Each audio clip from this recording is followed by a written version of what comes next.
Halo sahabat YKB, bertemu dalam edisi Wasiat Kekal 29 Maret 2025 bersama dengan saya, Pendeta Janet Josephine Mintarjo dari GKI Bromo. Nah, di dalam Wasiat Kekal kita merenungkan firman Tuhan yang secara khusus bertemakan negosiator hari ini. Kita belajar dari kisah Musa di Keluaran 32 ayat 7 sampai 14. Mengawali perenungan kita, mari kita berdoa. Tuhan, Engkau adalah Tuhan yang berdaulat atas kehidupan setiap kami. Engkau mengenal setiap jalan dan keputusan-keputusan yang kami ambil, dan Engkau berkenan agar kami bukan hanya bisa berada di jalan kebenaran Tuhan, tapi juga belajar dari setiap keputusan-keputusan yang kami ambil. Bahkan menanggung setiap konsekuensinya sesuai dengan yang Tuhan rancangkan bagi kami. Kami bersyukur Tuhan kalau Engkau adalah Allah yang mengenal setiap kami, dan untuk itu kami mau lebih lagi mengenal-Mu lewat firman-Mu hari ini. Kami mohon hikmat dari Tuhan, di dalam nama Tuhan kami Yesus Kristus kami berdoa. Amin. Sobat YKB, kita akan membaca dari Keluaran 32 dengan fokus pada ayatnya yang ke-11. Ketika Musa dikatakan mencoba melunakkan hati Tuhan Allahnya dengan berkata, "Tuhan, mengapa murka-Mu menyala-nyala terhadap umat-Mu yang telah Kau bawa keluar dari tanah Mesir dengan kuasa yang besar dan dengan tangan yang kuat?" Kata Musa. Bapak Ibu, saudara-saudari, kita mengenal ada peran yang disebut sebagai negosiator. Negosiator adalah seseorang yang berperan melakukan negosiasi, semacam pembicaraan untuk mencari kesepakatan-kesepakatan dalam menyelesaikan suatu masalah. Nah, Musa yang barusan saja kita baca kisahnya ini ada dalam peran itu saat itu. Peran negosiator.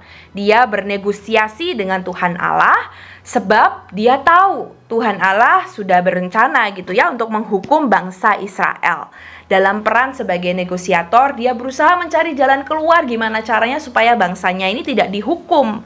Nah, memang hukuman yang hendak dijatuhkan ini memang sesuatu konsekuensi karena bangsa Israel membuat Tuhan menjadi sangat marah. Mereka berulang kali tidak taat dan selalu bersungut-sungut kepada Tuhan. Padahal Tuhanlah yang memimpin dan menyertai kehidupan mereka sepanjang perjalanan dari Mesir menuju ke Kanaan. Dan Musa dalam peran negosiatornya berusaha untuk melunakkan hati Tuhan dengan memohon-mohon agar Tuhan, mbok ya jangan marah. Tuhan jangan marah terhadap mereka. Ingat semua yang Tuhan sudah lakukan, betapa Engkau mengasihi kami. Musa berusaha untuk bernegosiasi dengan Tuhan. Dan Tuhan ternyata memang mendengar negosiasi Musa dan memutuskan pada akhirnya membatalkan hukumannya. Nah, dari dialog antara Musa dengan Tuhan, kita melihat bahwa Tuhan adalah Allah yang sungguh-sungguh memperhatikan dan mau mendengar kita. Dia mendengar setiap permohonan kita. Dan Allah adalah Allah yang sebenarnya selalu mengundang kita kembali pulang kepadanya.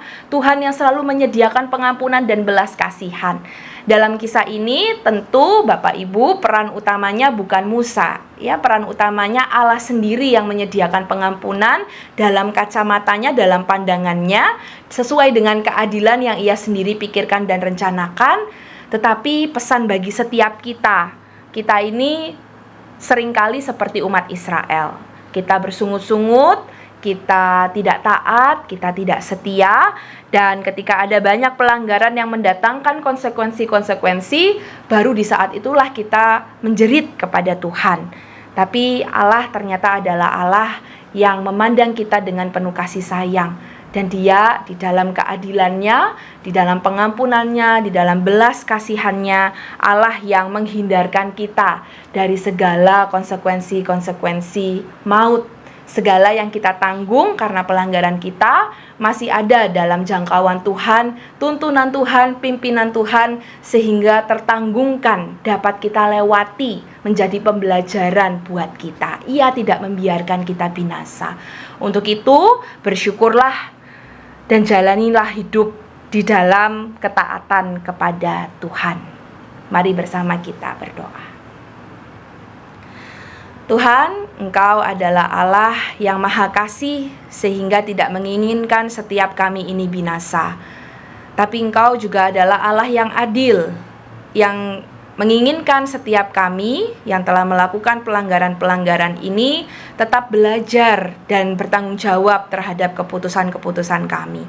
Maka ya Allah yang Maha Kasih dan Maha Adil, ajarlah kami untuk selalu melekat kepada Tuhan, meminta hikmat Tuhan agar kiranya di dalam setiap ketidaksengajaan maupun kesengajaan kami untuk pergi dari jalan yang Tuhan sudah tetapkan, boleh kembali kami disadarkan, boleh kembali kami mengingat setiap perintah Tuhan, bahwa Engkau adalah Allah yang selalu memberikan kesempatan kami untuk berubah.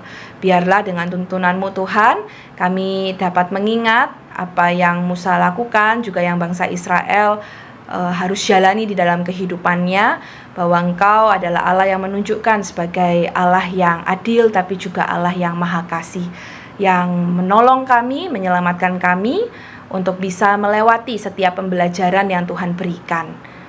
Kami memohon hikmat-Mu senantiasa Tuhan, dan hanya di dalam nama Tuhan Yesus Kristus kami gantungkan seluruh kehidupan kami. Amin. Demikian Sobat YKB perenungan firman hari ini, dan sampai ketemu di dalam episode-episode selanjutnya. Tuhan memberkati.